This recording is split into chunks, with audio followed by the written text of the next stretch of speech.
Just got to begin by saying how sorry we all were to hear about your accident at Spa, and I guess there's no better way of starting than just to ask you how you're doing and what the prospects are at the moment for your next race.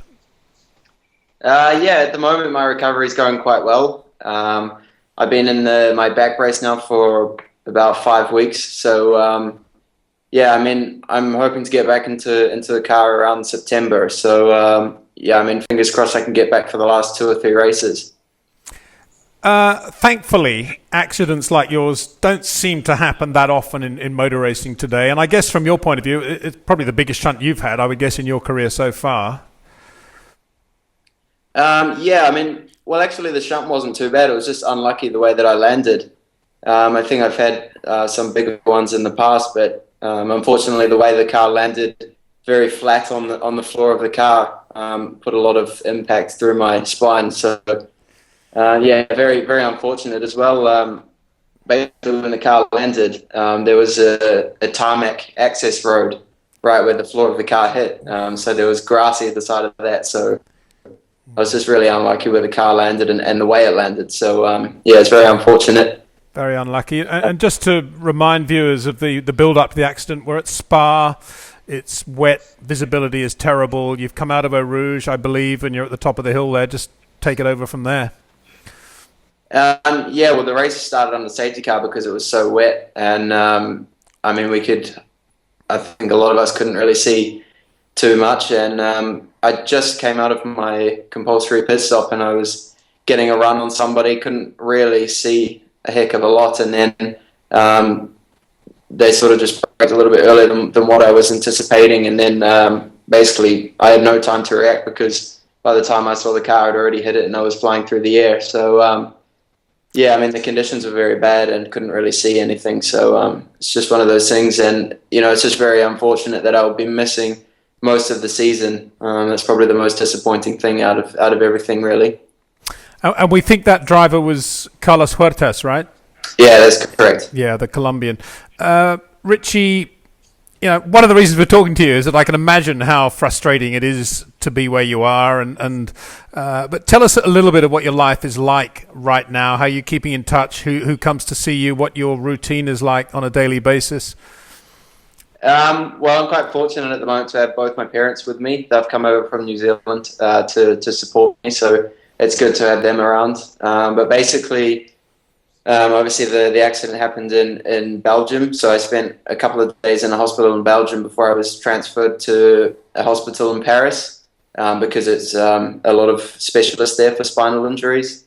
Because it was thought initially that I would need some surgery to correct the injuries that I sustained, but fortunately, I didn't need to undergo surgery. So after a week in Paris, I'm now transferred to a sports rehabilitation clinic in the south of France in a small town called Capbreton.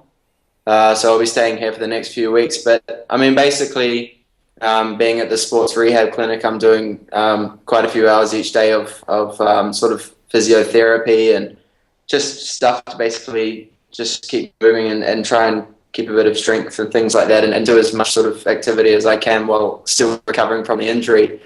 But yeah, basically I've got this brace on or a corset which basically restricts the movement of my torso.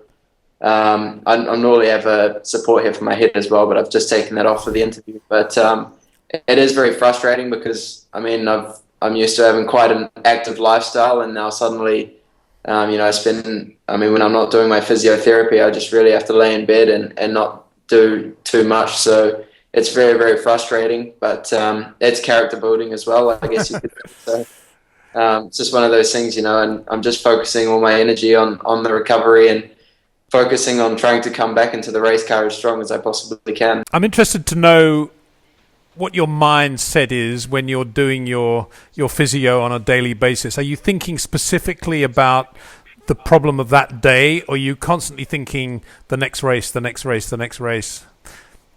I think the focus is a lot on the future more than at this present time because especially sitting at home and watching motorsport sitting here and watching the races on TV and things like that. For me, it's very frustrating to to not be racing myself, and that's why I think a lot of my focus is just on September and trying to get back into the car.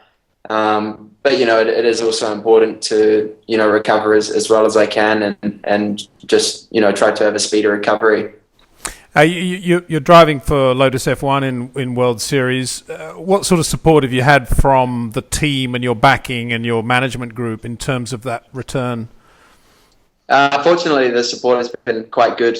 They're very, very supportive, both Lotus F1 Gravity and also my race team.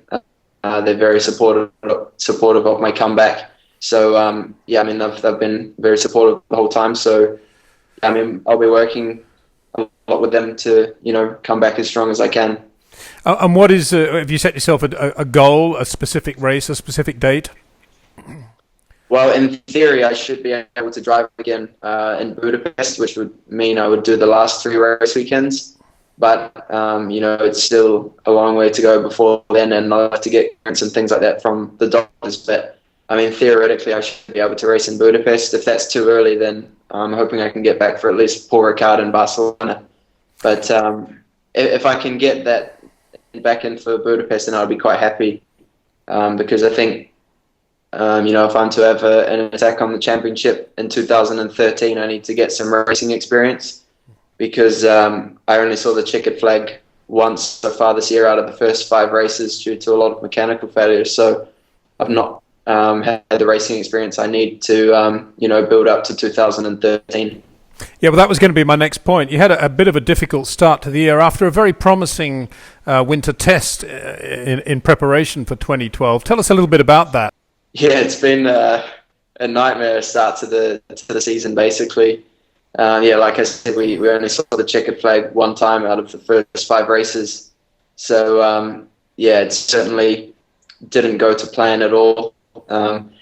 Right from the first race, I didn't even get out of my grid box at the start. So, it's been very, very, very character-building year so far, and then especially to have the injury as well. But these things happen sometimes, and it doesn't always go your way. So it's just about regrouping as well as you can, and just staying on top of your game and giving it your all, really. So I'm hoping that I can get back for those last 3 races, like I said, and hopefully have a strong run there and learn everything I need to basically prepare as best as I possibly can for next season.